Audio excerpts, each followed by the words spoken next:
All right, things you should know this week. As always, check the back of your bulletin because there may be things I miss.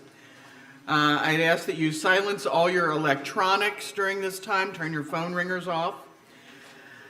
So let's see what we got. November 16th, we have Pathways, new member class coming up right after the service. It'll be over in Waters Hall. So if you're considering membership, wander on over there. Check in with us. It's short, it's friendly. We even feed you a little. So please feel free to come over, see what we're all about.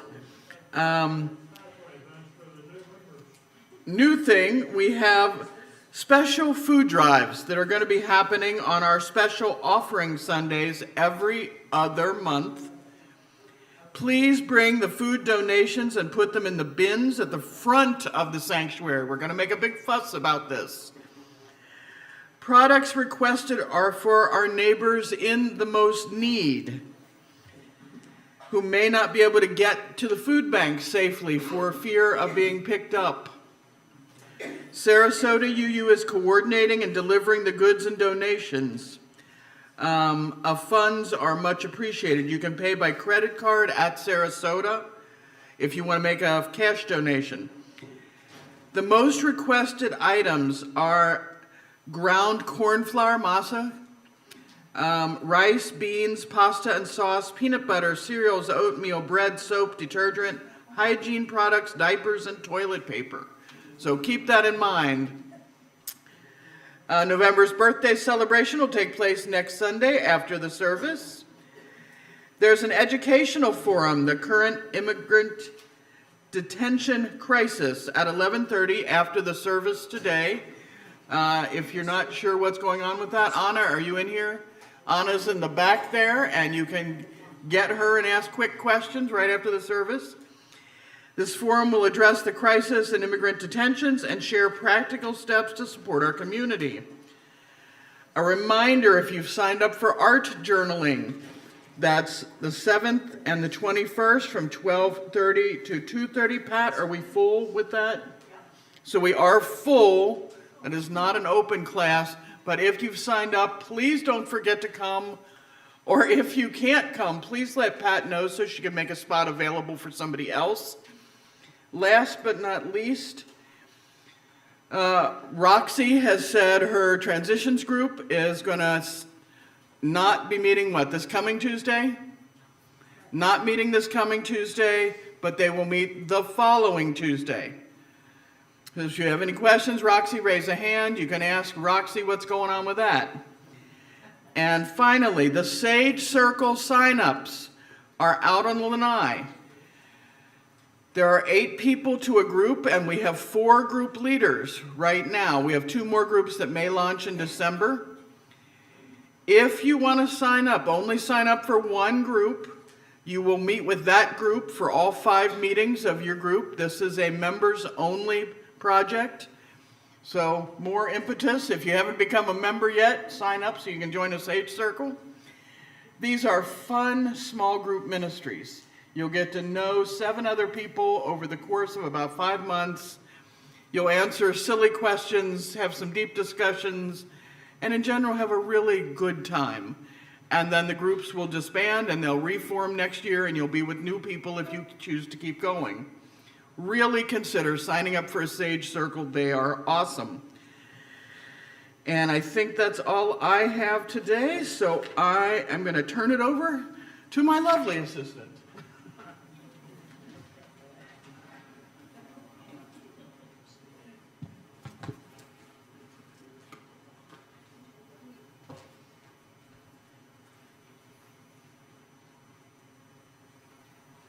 Do I use this now? Bowl. Oh, no. What? Underneath. Ah!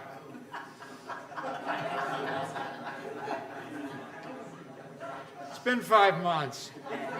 I don't remember anything more than a week.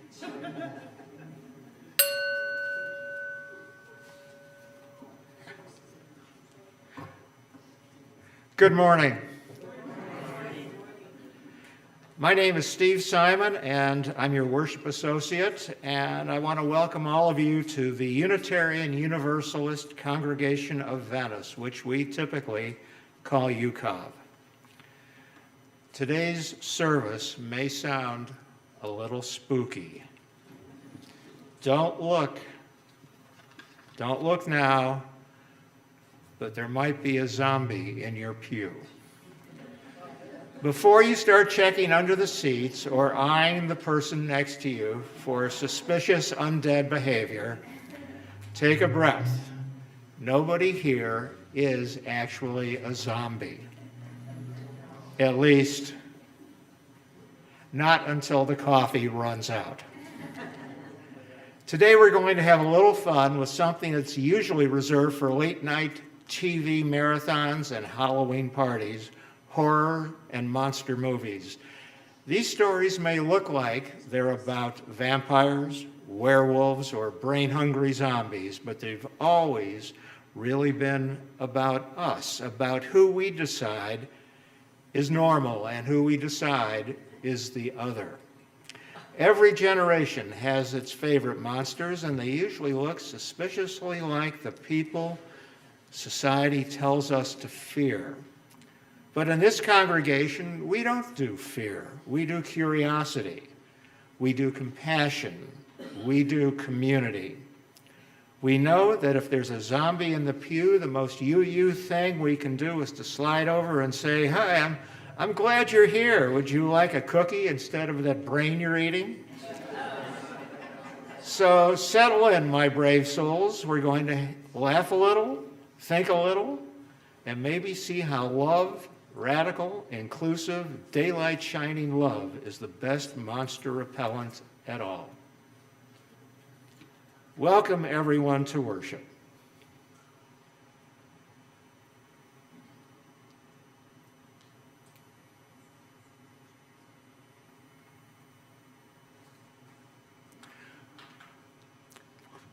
We light our chalice today for everyone who has ever been called a monster.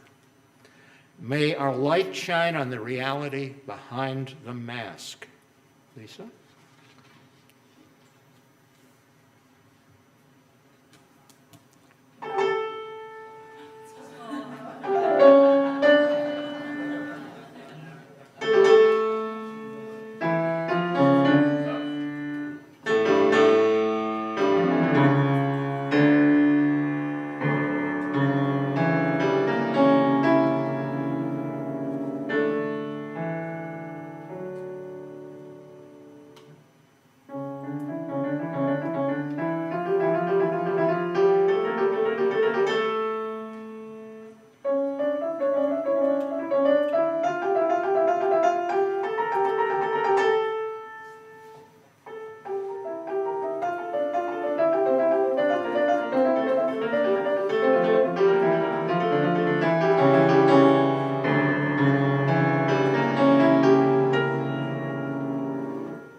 Good morning, everybody. I'm so glad you all made it here today. I want to give a special welcome to all of you here for the first time who were brave enough to come even after you saw the title of the service. Now, I know what you're thinking. You've checked the order of service twice. You've sniffed the air for decay. You've glanced discreetly at the person sitting next to you just to make sure they still have a pulse. If there's a zombie in your pew, as Steve said, they're probably just a little under-caffeinated and they'll be fine in an hour or so when I shut up. This morning, we are going to wander bravely and with a sense of humor into the world of monsters and horror movies, not because we want to glorify fear, but because the stories about monsters have always told us what our culture is currently scared to death of. And it's not often what's really on the screen. Once it was vampires and werewolves. Then as the 50s and the atomic age and the space race came along, it was aliens and monsters that had been distorted by some kind of rays. Then it was the mad scientists, and more recently, it's been zombies. But underneath the makeup and the fake blood, again, the monster isn't really the monster. All these stories are about the other, the dangerous other that is going to get you. The things we've been told not to trust, not to welcome, and not to love, because they might bite. And so here we are, a congregation that believes that no one is beyond the reach of compassion. Not even the guy or gal or other person moaning brains and eyeing your head for a little nibble. So here we are, daring to ask, what if the monster isn't them? What if it's the fear that lives in all of us? So today, let's laugh and listen and look at our cultural fears with a new eye, because here in this place, love is still stronger than fear, and everyone, living or undead, has a place at the table. So come and let us worship here together. Please rise in body or spirit and join in singing our opening hymn, number 389, Gathered Here. We're going to do it a spirited 3 times.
This is the time in the service when we do our offering, and we always do it with a joke, because giving shouldn't cause you pain. I have to give you a little something to look forward to as you break out your wallet. There was a haunted house on the outskirts of the town, and everyone avoided it. The ghost that haunted there scared everyone to death. However, an enterprising journalist decided to get the scoop of the day by photographing the terrifying phantom. And he thought, I won't take my digital camera, I will take my old analog camera just in case the spiritual vibes mess with anything. So he entered the house armed with his camera and his lenses, and the ghost descended on him, clanking chains and all, and he told the ghost, wait a minute, buddy, I don't mean any harm. I just want your photograph so I can make you famous. And the ghost was actually really happy about this. Chance to make headlines, something he'd never done in his whole undead time. And he posed for a number of ghostly shots, and the happy journalist rushed back to his darkroom and began developing the photos. And unfortunately, every one turned out to be black and underexposed. So what is the moral of this story? The spirit was willing, but the flesh was weak.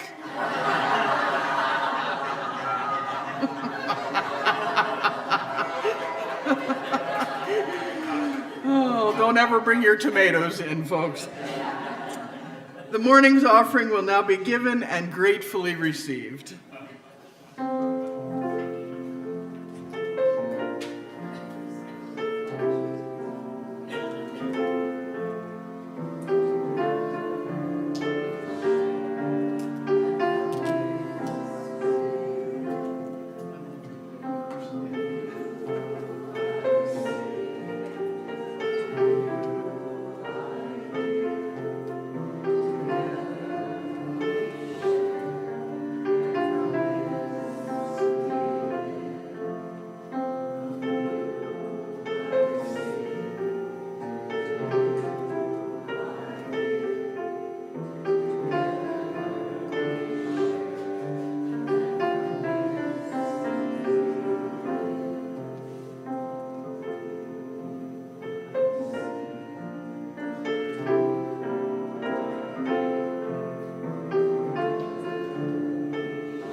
Thank you all so much, not just for what you gave today, but for everything you do for this community.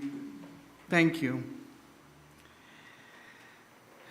It's as a community of human hands and human hearts that we come together here as we struggle with the sorrows of our lives and celebrate our joys.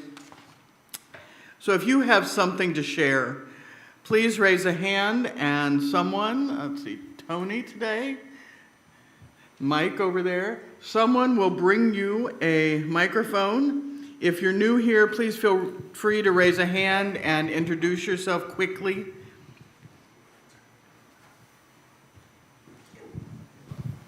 Morning, I'm Eileen Leapley, and my joy is that we had a joyful Halloween celebration on Friday, and thank you to everybody who came and brought wonderful food, and Eileen Howe organized the whole thing. So one of the fun things we did was we had Guess the Candy Corn number, and I'm happy to say we have a winner. There were 200 candy corns in this jar, and our own Linda Taylor guessed 199. So she's going to get a prize, and I'm going to bring it to her now.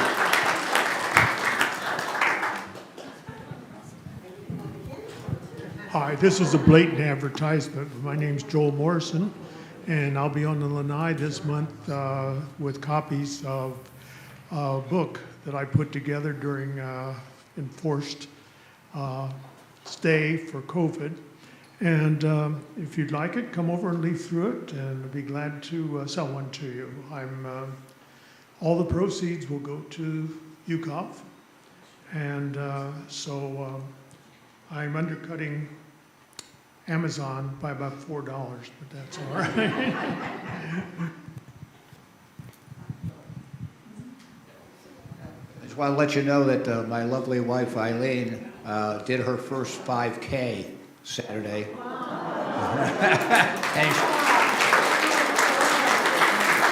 and she came in 17th out of 44 and in 39 minutes. Not bad at all.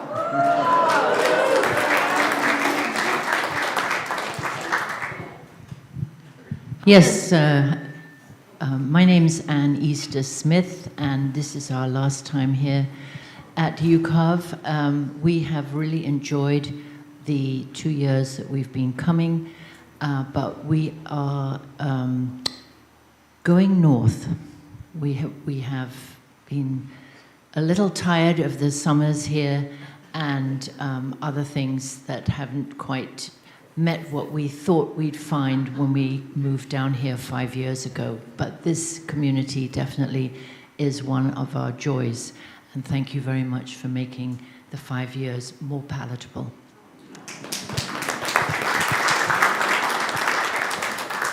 Hi, everybody. My name's Janice Totten. This is my first time here at this church. I was a member in New Jersey of a Unitarian church for 20 years until I was in a head-on collision and became 100% disabled. And I moved here to Florida with my dog and cat and spent a lot of years in bed alone, isolated, due to a misdiagnosis that was found last year, and now I can walk and sit again. That's my joy. And my dearest friend received bad news yesterday. Please keep in your prayers David and Verna. David received he's in hospice now, as of yesterday. And it was very quick. So please keep them in your prayers, Verna and David. Thanks. Good morning. My name is Tom Reeves. I want to celebrate what modern medicine can do. My lumbar 4 and lumbar 5 were making love to each other without anything in between, and you can tell what pain that was.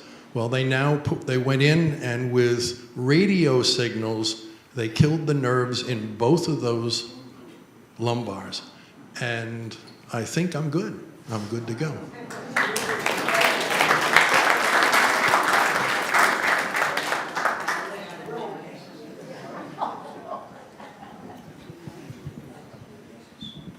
Hi, everyone. This week, Jesse's Toy Box, one of the family members came to our house to pick up the toys, and they promptly brought them to their facility and counted them and reported back that we collected 127 toys for Jesse's Toy Box, and they were really thrilled to receive them. So thank you all.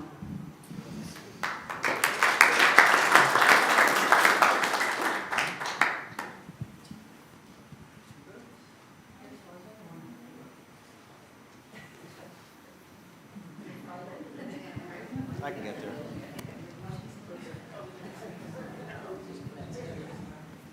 There you go. Good morning.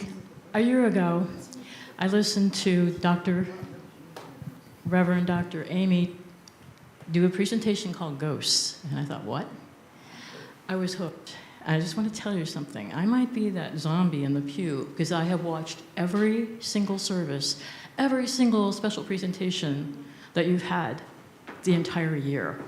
A few weeks ago, I said to myself, if I'm still doing this a year, it's time for me to come in and make a commitment and give back. By the way, technical team, your presentations are amazing. You're a great team with those internet things. They're wonderful. And I appreciate it so much. So here I am. I feel like it's so weird. Like I've seen all your faces, many of you before. You don't know me. And I feel like, am I in a movie? Because I have seen and know these people. But now it's time for me. I want to do something to give back. And I appreciate you welcoming me here. So my joy is coming here today. I did not know it was going to be this program. I thought, well, how appropriate. I'm the zombie coming in now. The sorrow that I didn't do something sooner, but I'm here now. Thank you all so very much.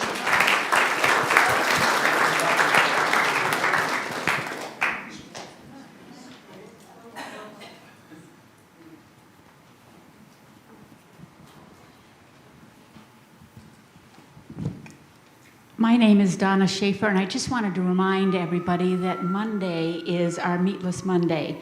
And I wasn't sure if anybody else was going to stand up and say this, but I want to make sure that everybody knows that it's happening. It starts at 5 o'clock, and we meet over in Waters Hall. And you bring a vegetarian dish because it is a Meatless Monday. We do provide a few pieces of things to eat on, but you're supposed to bring your own. But if you don't or forget, we still have some. But we'd love to see you. We do about a half hour of introductions and, kind of fun things, and then we proceed to eat a great meal. So hope to see a lot of you there and some newcomers too. It's a great way to get to know us and for us to get to know you. So please come. Thank you.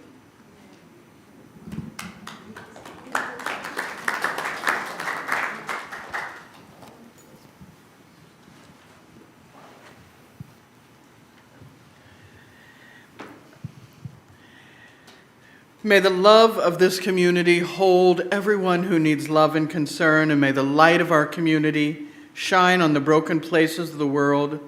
May those who are grieving be comforted, and those who are tired find rest.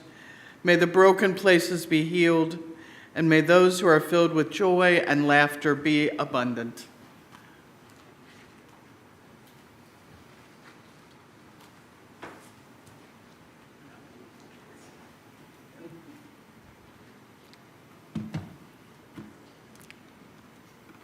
Our first reading, Let's Talk About Monsters, excerpts from the Danse Macabre by Stephen King.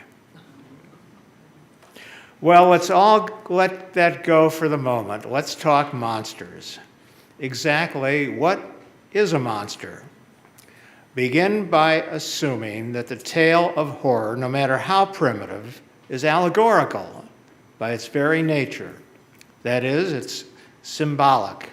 Assume that it's talking to us like a patient on a psychoanalyst's couch, talking about one thing while it really means another. I'm not saying that horror is consciously allegorical or symbolic.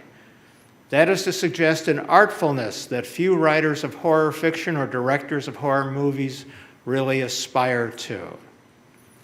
There's been a retrospective of American International Pictures in New York, and the idea of a retrospective suggests art, but at most they are, according to Stephen King, trash art. The pictures have great nostalgia value, but those searching for culture may look elsewhere. To suggest that Roger Corman was unconsciously creating art while on a 12-day shooting schedule and a budget of $80,000 is to suggest something absurd. The element of allegory is there only because it is a built-in, a given, impossible to escape. Horror appeals to us because it says in a symbolic way the things that we would be afraid to say right out straight with the bark still on. It offers us a chance to exercise, that's right, exercise, not exorcise. Emotions which society demands that we keep close in hand. The horror film is an invitation to indulge in deviant antisocial behavior by proxy, to commit gratuitous acts of violence, indulge our puerile dreams of power, to give in to our most craven fears. Perhaps more than anything else, the horror story or horror movie says it's okay to join the mob, to become the total tribal being, to destroy the outsider. It's never been done better or more literally than Shirley Jackson's short story, The Lottery, where the entire concept of the outsider is symbolic, created by nothing more than a black circle colored on a strip of paper. There is no symbolism in The Rain of Stones, which ends the story. The victim's own child pitches in as the mother dies, screaming, "It's not fair. It's not fair."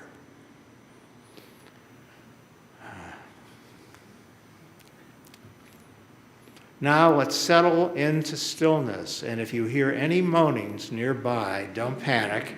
It's probably just someone trying to get comfortable. Take a deep breath. Let your shoulders drop, your hands unclench, your pulse slow.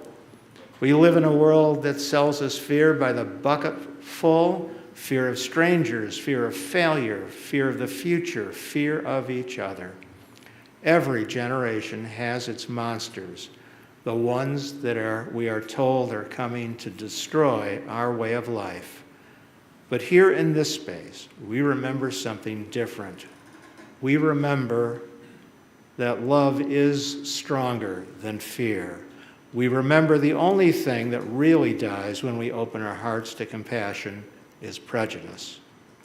So let us breathe for all who are labeled other, for those who have been treated as the villains of someone else's story, for the ones we have misunderstood or pushed away. And let us breathe for ourselves, because none of us are immune to fear. It creeps in quietly, whispering that safety lives in sameness, but love whispers louder. Love reminds us that every monster has a story. Every ghost was once alive, and every zombie you meet, you want to think they just wanted you to believe what you were told. And you were told that the old witch lived by herself in a strange cottage that was made of gingerbread, or ran around in giant hen's feet and talked to animals and could do magic. Tiffany only ever knew one old woman who lived all alone. What? We jumped. Oh, did we? I turned 2 pages? Oh, I'm sorry. Wait.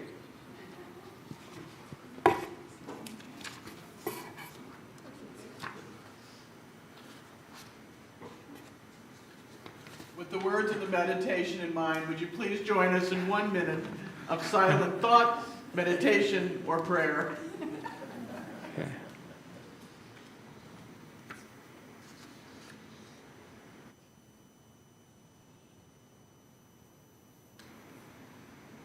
Lisa? It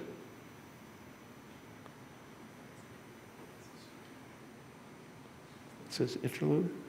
Okay.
Second reading. Miss Tick, an excerpt from The We Free Men by Terry Pratchett. Miss Tick stared at Tiffany for a while and then said, "Why do you want to be a witch, Tiffany?" It started with the good child's book of fairy tales. Actually, it had probably started with a lot of things, but the stories most of all. Her mother read them to her when she was little, and then she read them to herself. And all the stories had somewhere the witch. The wicked old witch. And Tiffany thought, where's the evidence? The stories never said why she was wicked. It was enough to be an old woman, enough to be all alone, enough to look strange because you had no teeth. It was enough to be called a witch. If it came to that, the book never gave you evidence of anything.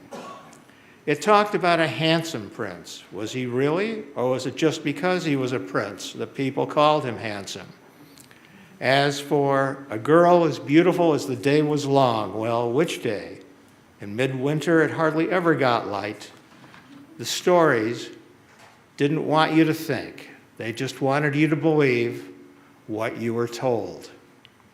And you were told that the old witch lived by herself in a strange cottage that was made of gingerbread, or ran around on giant hen's feet and talked to animals and could do magic. Tiffany only knew that one old woman who lived all alone in a strange cottage. Well, no, that wasn't quite true. But she had only ever known one old woman who lived in a strange house that moved about, and that was her Granny Aching. And she could do magic, sheep magic. And she talked to animals, and there was nothing wicked about her. That proved you couldn't believe the stories, and there had been other old women, the one who everyone said was a witch. And what happened to her had made Tiffany very thoughtful. Anyway, she preferred the witches to the smug, handsome princes, and especially to the stupid, smirking princesses who didn't have the sense of a beetle. They had lovely golden hair, too, and Tiffany didn't. Her hair was brown, plain brown. Her mother called it chestnut, or sometimes auburn. But Tiffany knew it was brown, brown, brown, just like her eyes, brown as earth. And did the book have any adventures for people who had brown eyes and brown hair? No, no, no. It was the blonde people with blue eyes and the redheads with green eyes who got the stories. If you had brown hair, you were probably just a servant or a woodcutter or something, or a dairymaid. Well, that was not going to happen, even if she was good at cheese. She couldn't be the prince, and she'd never be a princess, and she didn't want to be a woodcutter, so she'd be the witch. Please rise in body or spirit and join us in singing number 1000, Morning Has Come.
Well, today we are not sailing our blue boat home. We are sailing a ghost ship, and there are fins in the water. Be afraid, be very afraid. Because today we're talking about things that go bump in the night, or at least movies about them. Now, this sounds a little odd. Why should we, people who are helping the arc of the universe bend toward justice, why should we care about whatever gore fest or fright night movie that is playing at our local cinema? We are gentle people. We are kind people. Many of us in this room don't want to see the kind of horror movies that are coming out today. But you need to be aware of what is out there and how these stories play out, especially if you are interested in social justice. Because horror movies are a part of the American consciousness, and they teach their viewers not only how to live through fear, but how to survive it and who to be afraid of. Most of us in this room, I would guess, can identify the classic monsters. We got Dracula and Wolfman, the Mummy, Frankenstein's monster, the Invisible Man, the Thing, the Blob, the Creature from the Black Lagoon, the Incredible Shrinking Man, the 50-Foot Woman. We saw them at the drive-ins. Some of us went for the double features and sat eating popcorn happily. Maybe our kids watched them on Saturday mornings on the Creature double feature. Now, some of us here do know the more recent ghoulies, the Pennywises, the Carries, the Freddys and Jasons and Michael Myers. Monsters have gained last names. Leatherface, Ghostface, Jigsaw, the Nun, and Art the Clown. They all have snappy wit and sunglasses and home addresses, and some even have tattoos. Am I saying we should arrange church trips to go see Saw 37 or Freddy versus Jason at the petting zoo? No. Of course not. But horror movies make money because they do something for the audience. Their primary target is people aged 14 to 25. And usually over a third of any horror movie audience is in that range, even for movies that are absolute gore fests. You will see a group of 14-year-olds sitting in front. So 14 to 25, the age when hormones are strong, emotions run high, and the prefrontal area of the brain is still forming. It's the age when we're learning how to be in the world every day, dealing with new information and new situations. And I don't know about you. I don't know how your life went, but for me, being 14 to 25 was a daily study in fear at times, because you were learning new things every day. Some Christian churches, especially the more conservative denominations, say that evil has an attraction, that it draws people in, and the horror movies themselves are only there to pull people away from God and toward darkness. That they exist for no reason other than to glorify evil. There's a section in the Christian Bible that says that the monsters cannot sleep until they do evil, that they are robbed of slumber till they make someone fall. They eat the bread of wickedness and drink the wine of violence. These churches say that our newspapers and magazines and radio and television, our movies, reflect the nature of our evil. That the movies are a mirror of our darkest selves. All we have to do is look at the types of news articles and features that are published, and we see the evil or tragic side of life and very little about love and compassion, because violence sells.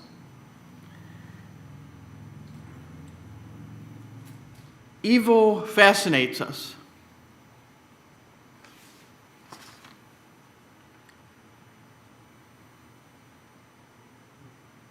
People say that they want the sensitive and loving and compassionate side of life to be consistently depicted, but sales say the exact opposite. Same is true of our movies. The box office says we want tragedy and sex and violence, so that's what they make.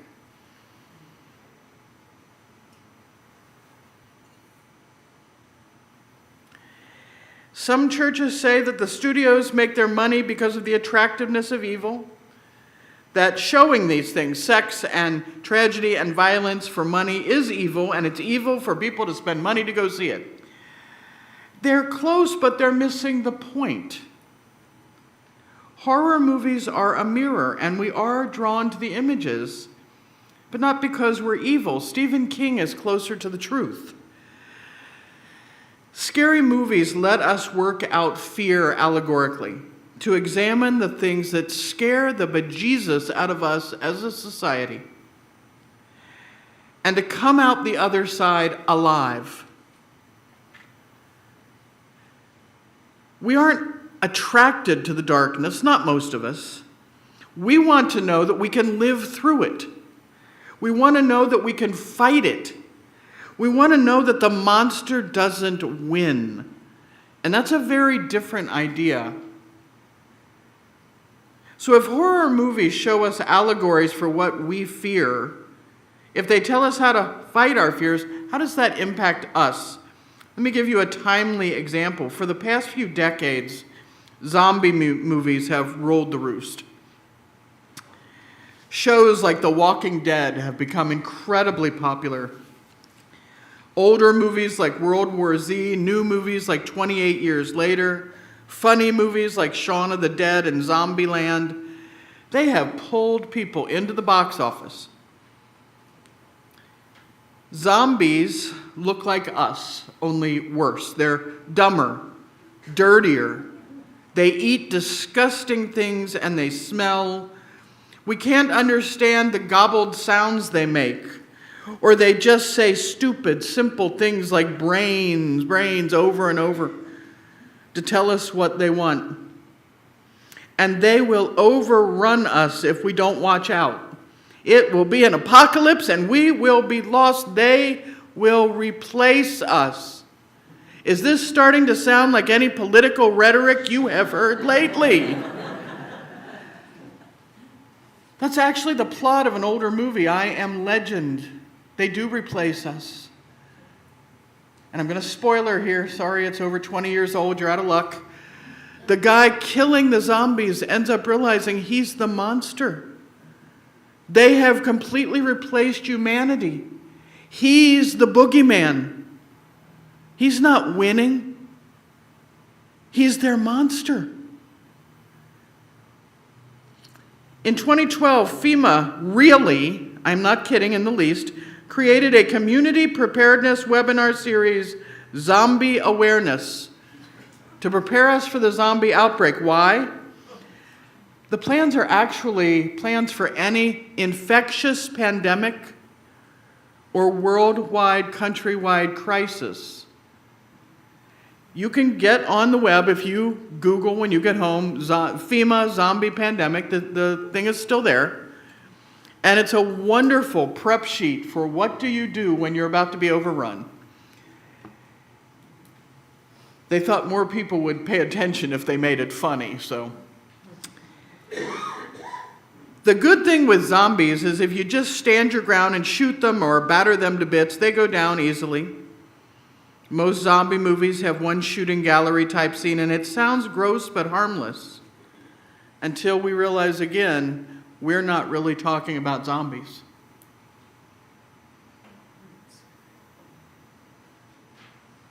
The original resurgence of zombie movies came in the late 80s with Return of the Living Dead, just in time for the AIDS crisis.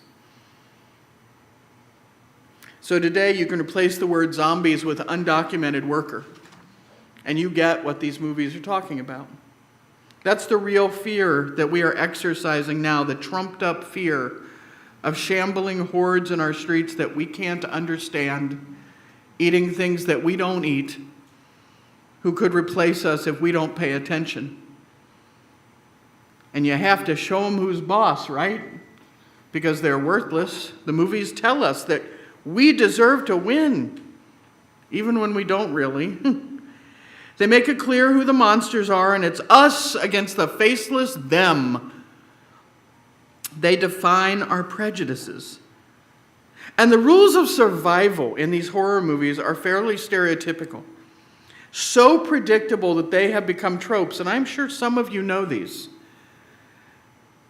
The last guy or girl to survive, what color are they? White. Are they a virgin? Yes, absolutely. Anyone who has ever had sex is going to die. The black or brown guy never makes it. Forget about the handicapped kid.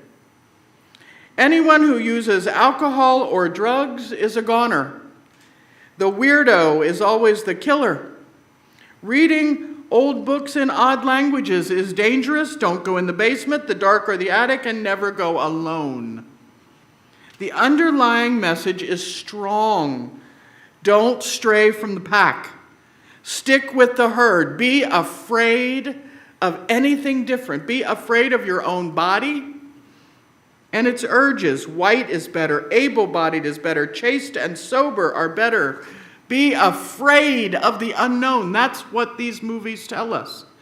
Join the mob. Get the burning torch and pick up your pitchfork and come with us. Follow the rules or you are in trouble. Beware of the outsider. Now, I know, for me, this means I would be dead in the first 15 minutes of any horror movie, because I'm going over there to see what's going on. The things they teach are not high in the values that we claim to hold dear. Popular horror movies tell us at any given time who the shared monsters are, what we as a country fear the most, and this is info that we need because we are UUs. We're the people who, when confronted with a zombie horde, would organize a brain bake and rummage sale to let them know we were welcoming. We would not only go out into the dark or up to the attic, but invite what we found there for tea, even if it was dripping slime and had 11 legs and fangs. At least I think we would. You don't have to go see the scary movies, but you have to keep your finger on them. You have to keep track of what they are telling people is frightening. Horror movies target the young. And better than a third of the audience is young. This is the range, that 18 to 25, where kids stop going to church. The range where young people are taking their first steps toward being independent.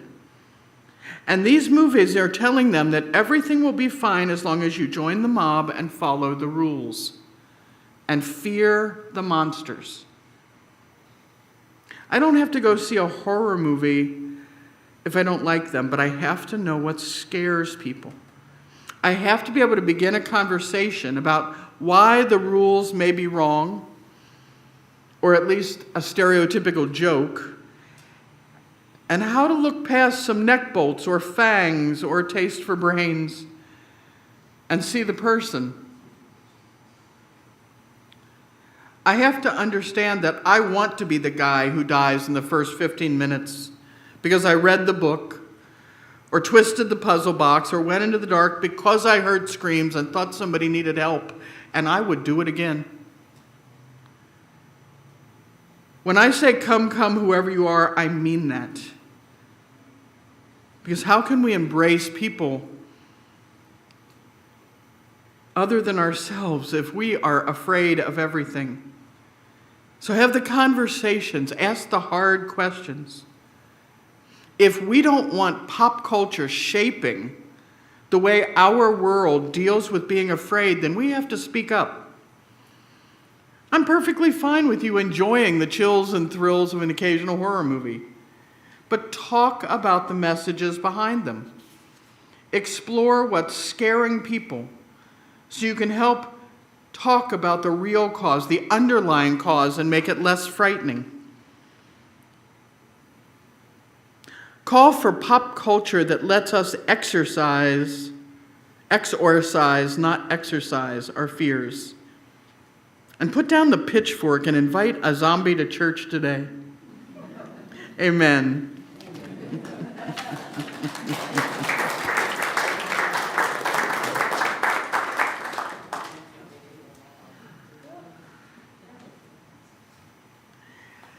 May the light we've kindled here shine on in every spider-webbed corner, reminding us that love can face fear, that compassion is stronger than caution, that even zombies look better in the glow of acceptance.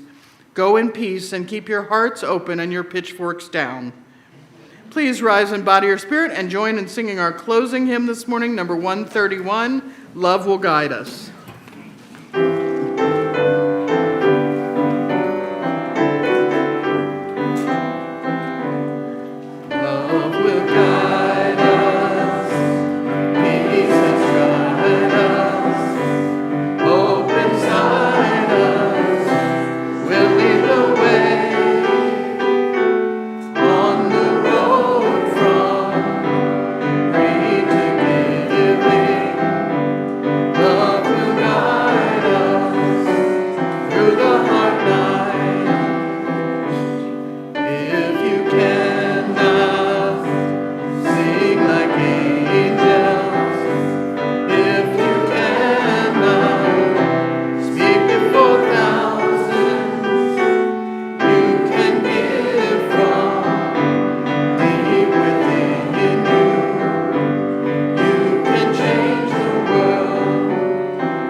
Go forth, brave ones, into a world still haunted by fear, and be the people who listen without judging, welcome before worrying, and see the person beneath the monster mask.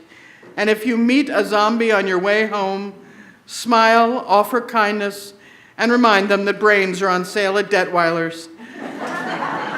Peace, ashe, and may it be so.